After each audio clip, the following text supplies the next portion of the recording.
Hello, मैं Hemlata Kumpawat, assistant professor SPC government college Ajmer. MA final के paper international law के अंतर्गत आज हम पढ़ेंगे अंतर्राष्ट्रीय विवादों के समाधान के तरीके, methods of the international solution of the disputes.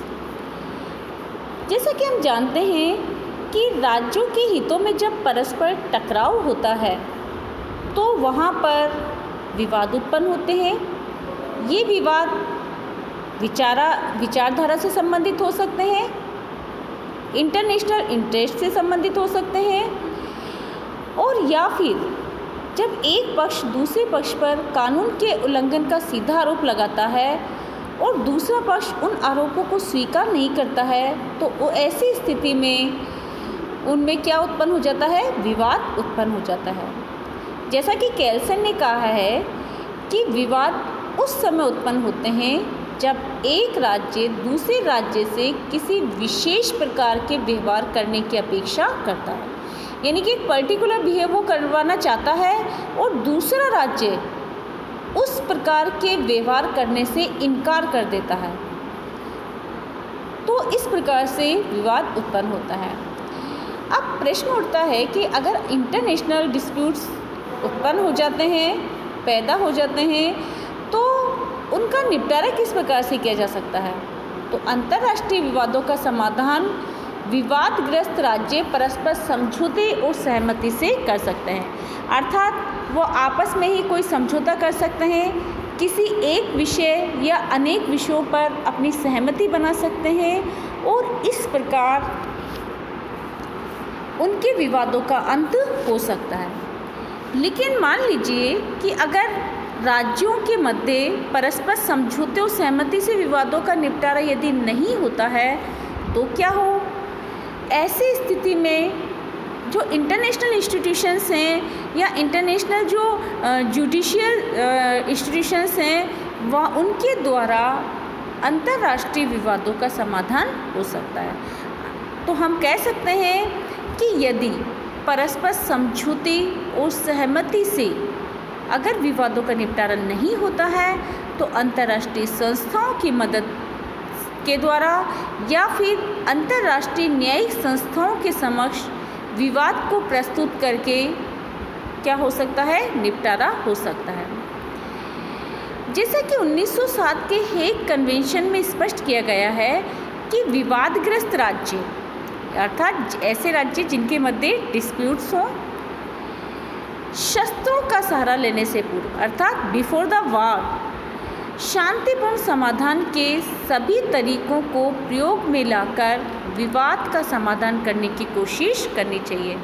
यानी कि उन्हें युद्ध की स्थिति उत्पन्न हो या युद्ध करने से पहले जितने भी उनके मतभेद को अंत करने के जो तरीके हैं उन सभी तरीकों पर विचार करना चाहिए।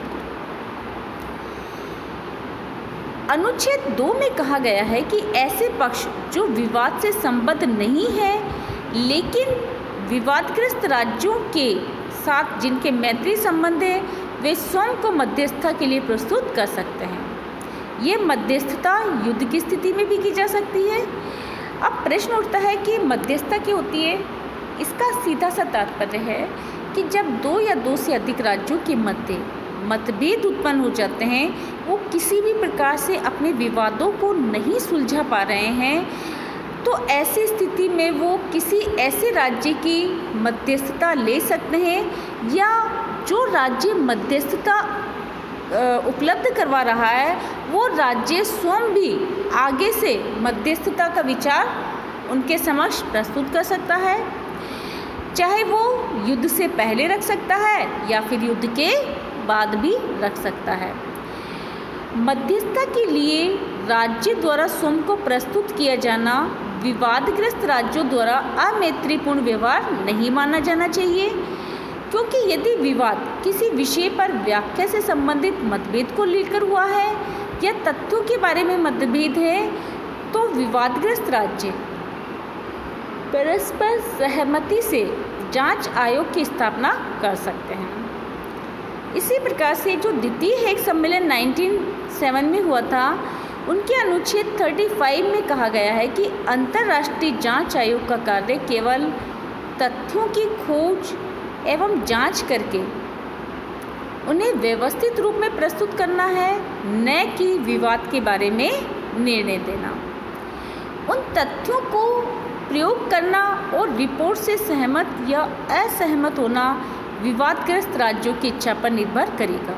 ऐसा क्यों है? क्योंकि हम सभी जानते हैं कि इंटरनेशनल जो जुडिशियल इंस्टीट्यूशंस हैं, अंतर्राष्ट्रीय जो न्यायालय हैं, उनके द्वारा दिए गए निर्णय इतने ज़्यादा बाध्यकारी नहीं होते हैं जितना किसी राज्य के न्यायालय द्वारा दिए गए निर्णय बाध्यकारी होते हैं।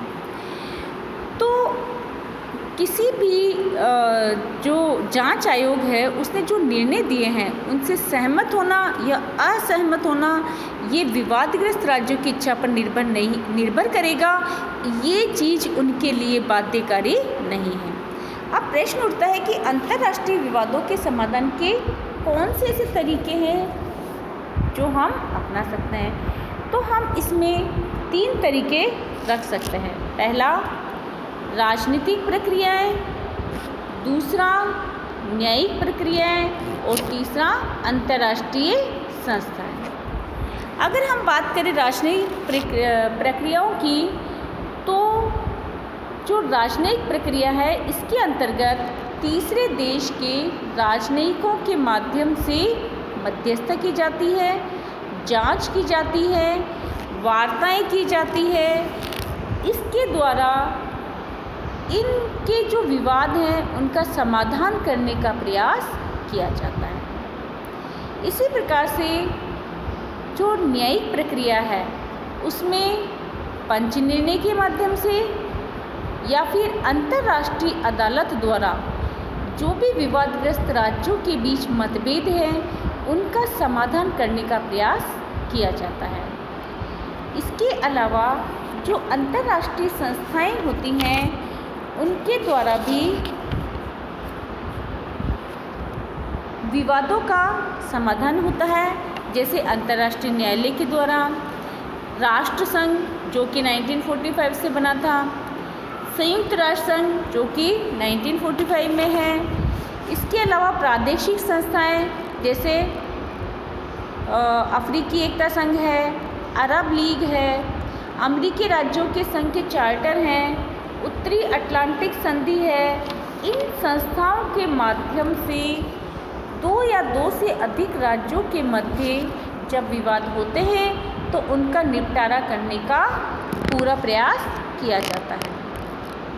तो इस प्रकार हमने देखा कि राजनयिक प्रक्रियाओं के द्वारा, न्यायिक प्रक्रियाओं के द्वारा और अंतर्राष्ट्रीय संस्थाओं के माध्यम से विवादों का समाधान करने की प्रक्रिया अपनाई जाती है।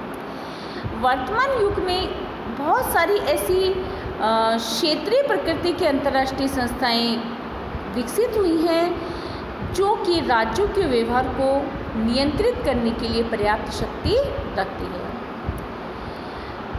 अब हम बात करते हैं कानूनी और राजनीतिक विवाद की।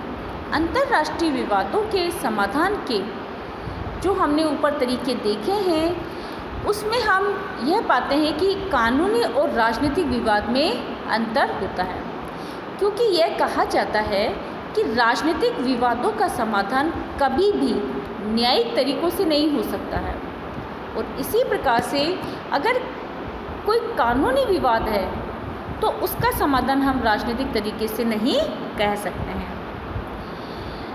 जैसा कि अंतर्राष्ट्रीय न्यायालय की जो विधि है उसके अनुच्छेद 36 के क्लॉज 2 में कहा गया है कि अंतर्राष्ट्रीय न्यायालय के समक्ष कानूनी विवाद प्रस्तुत किए जा सकते हैं, यद्यपि इस भेद का कोई खास अर्थ नहीं है, क्योंकि वैसे भी अंतर्राष्ट्रीय न्यायालय का क्षेत्राधिकार निर्णयात्मक कम और परामर्शात्मक ज़्यादा होता है, लेकिन फिर भी व्यवहार में राज्य व अंतर्राष्ट्रीय संस्थाएं न्यायिक और राजनीतिक विवादों में भेद करती हैं। तो इस प्रकार से हम इस निष्कर्ष पर पहुँचे हैं कि जो 2 या 2 से अधिक राज्यों के बीच यदि किसी भी प्रकार का मतभेद उत्पन्न हो जाए, विवाद उत्पन्न हो जाए, तो उनका समाधान हम राजनयिक, न्यायिक प्रक्रियाओं और साथ ही अंतर्राष्ट्रीय संस्थाओं के माध्यम से कर सकते हैं।